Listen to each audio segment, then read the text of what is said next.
on DVD and video, Timecop the movie was a non-stop, action-packed thrill ride through time. And now, with a new wave of Timecop, Launch me.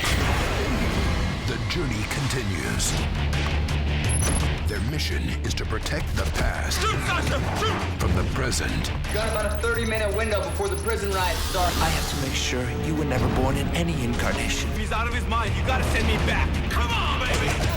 Jason Scott Lee stars in Timecop, The Berlin Decision. Not bad, Jeffers. Thanks. But he's still standing. Now on DVD and video. See you in 130 years.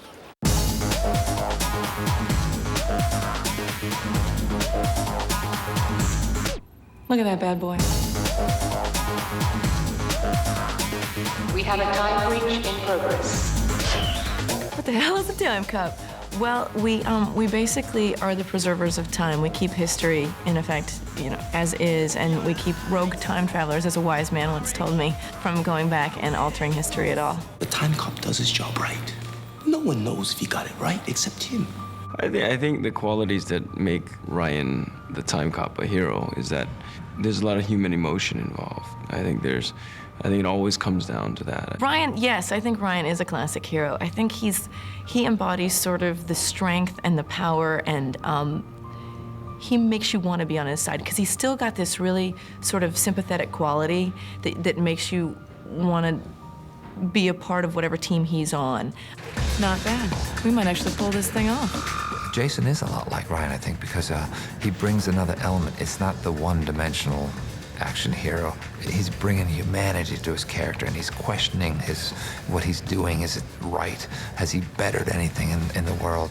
Jason is fantastic. He's a stellar human being, really, and he's so good at his stunts, and he's so good at making it real and kind of doing the faces but keeping them very real, and he's so fast.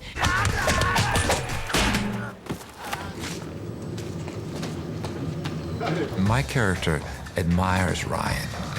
He wants desperately for Ryan to see the world as he does.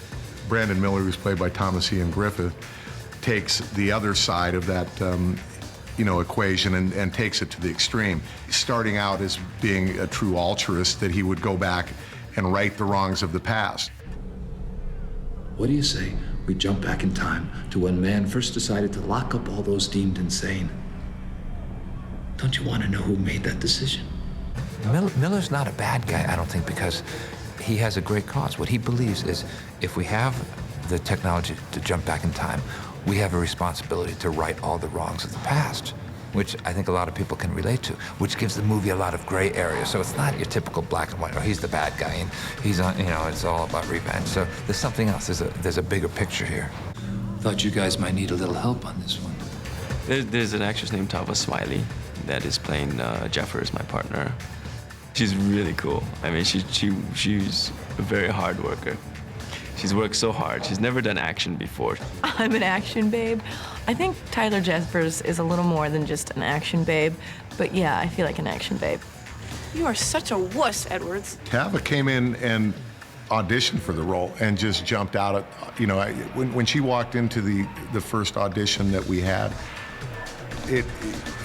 she just jumped off the page with the words, "Cut it, print it." Steve rocks.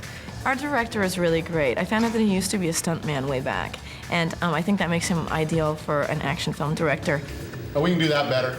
Let's go again. They asked me to do the movie, and I've always been fascinated by time travel and, the potential of going back and witnessing or, affecting past. And so when they asked me, I said, sign me up. I'm ready to go. And action.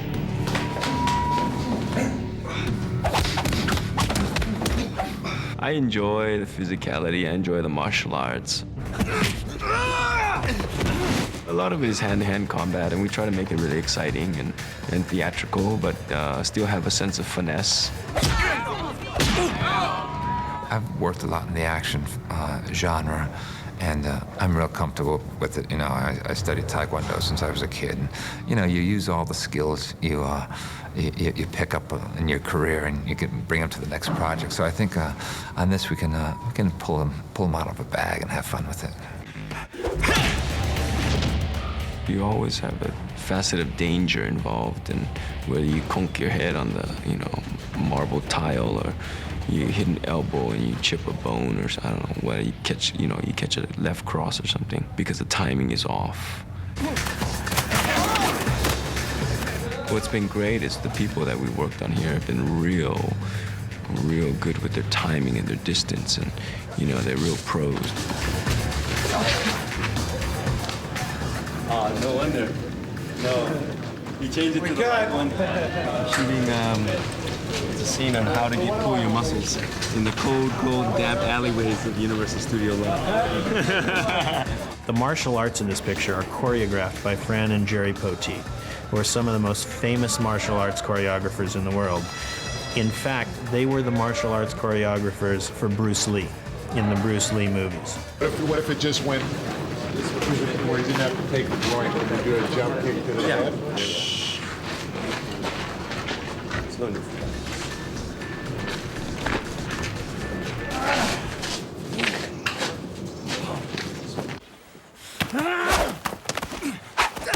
I got together with them about a week before we started doing any action, and they basically did like a martial arts class with me. We did kicks and punches, and they showed me kind of your basics. And luckily for me, I had done a lot of Thai boxing classes, and I've never done a martial art where I was just trained in it, but I'm kind of comfortable with the idea of the kicking and the punching, and so Fran told me I was a natural. I think somebody paid her off. This is Fran. This is Jerry's wife. These two are the masters of the martial arts. So you know what? Why don't you show us some stuff? Why don't you show us a couple of your moves? It's a very reflexive kind of response, and I think it makes for very dynamic choreography and various things that you haven't seen since maybe Bruce Lee. You just try to hit me, because I'm fast.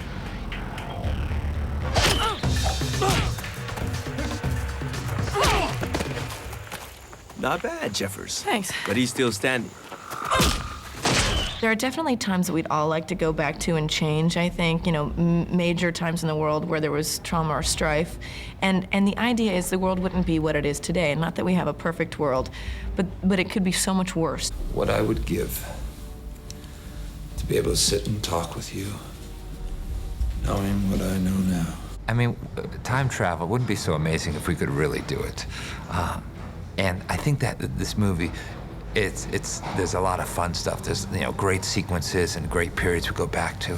But to be able to address a poignant question that is, you know what if we could do it? Would we go back and do, you know, change the world? And what would the result of that be?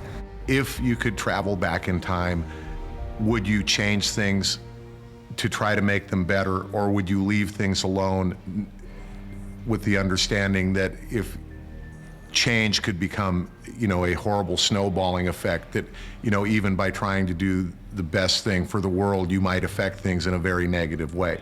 And that's become really the central theme of the story. Forget all the nonsense you've been told and look at where you are.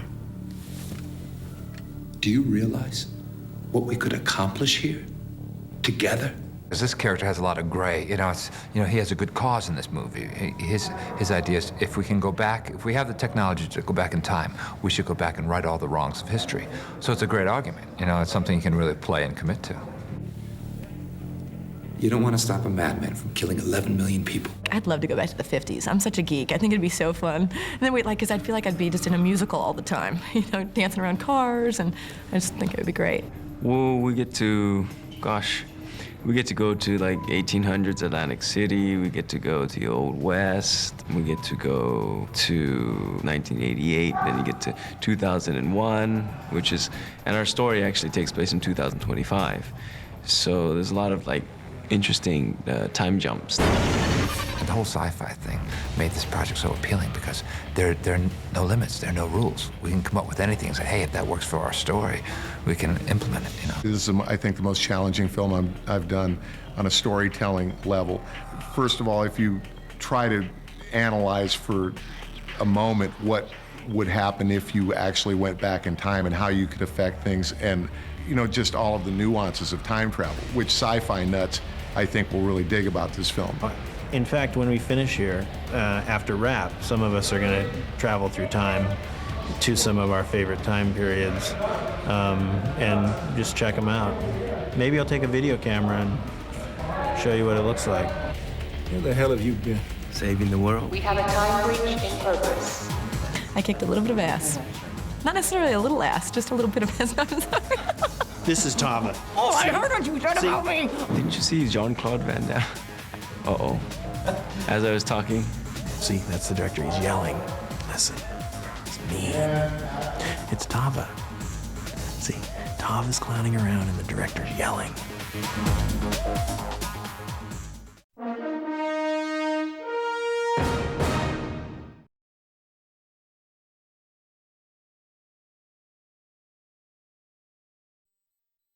Okay, so this is basically the Timecop headquarters. The stand-ins are standing in for the actors that are in the scene. You can see over here, I don't know if you can get a shot. This is basically where they're launching the Timecops. This is Kevin. Kevin, were you meeting me? Yeah. Is Tava in this, sir? Am I in this scene? No, Tava's dead. You can come with me. Tava's dead. Oh, I'm dead already. Crap! We just gave away part of the movie! Ryan? Peter doesn't work. We're gonna talk to Peter in a second. What do you do on this set? You run around like you have a job and I don't even know what you do. I don't have a job. I push buttons literally and figuratively. Excuse me, he's my assistant. He's got to concentrate. Oh, hey, Crescenzo, our wonderful DP. Crescenzo, are you in the middle of something? Are you in the middle of something? Look at this man. Look how cool he is. Oh, wow. What have you been Excuse me. interviewed for? Excuse me. So what has been your favorite day on this shoot so far? Do you have a favorite day? My favorite scene thus far has been the penitentiary. Yeah, I haven't seen it. I heard there was It was amazing very visceral, writing. very aggressive, very rock and roll, very attitudinal. What I'm doing in the launch chair with Doc and all of that stuff is going to be very frenetic on Ryan and these guys. I want to keep the audience really excited in this, all right? Having said that, when this is being cut from... He's so demanding, isn't he? You think he was the director or something. This is Steve, hair director. Isn't he cute? He's so awesome. No, this man is like so tough and so gentle and so wonderful all at the same time. No, I mean, you really know what you want. See what I'm talking about? And then he'll hit me in a second, too, so I'm kidding. Ready? Yeah. Bam. Oh! So now tell me, what was your favorite day? Crescenzo says his favorite day was the jail, in the penitentiary. My favorite day was the day you spoke German. Der Botschafter sagt, die Ehre und das Vergnügen sind ganz auf seiner Seite. That was nobody's favorite day. He's making fun of me. I was stinky doodah. No, she was great. And you made me love you that day. My favorite day has been every day in the movie. Oh, that's really Honestly, cool. it has. This has been That's what really I think cool. the most fun show I've done. So this is Video Village. So this is where they set up, so the director can watch the monitors. The director's in directing now, talking to actors or talking to crew to kind of set up the next shot. And then he'll come back here, and the DP will come back here. The DP is the director of photography. And Sandy is our script supervisor. Say, aren't you dead now? Would you leave me alone, You died, Sandy? Molas. You died. This is Tony Tremblay. He is our production designer, and he designed this guy. This is our mode of time travel. This is, yes. What do you call this thing? Well, this is called a relativistic asynchronous module, or RAM unit. Say that 10 times really quickly. I will never get over how lucky we are to ride that thing.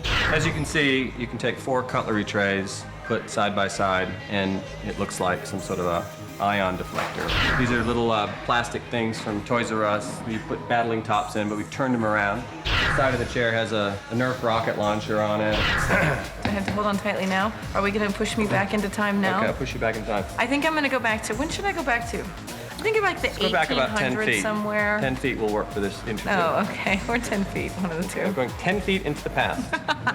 Anybody back there? What are we just saying? Hey, thanks, Tony. You're welcome. Ready for launch? We gotta be. For lunch? Yeah. Bye. Ready for lunch?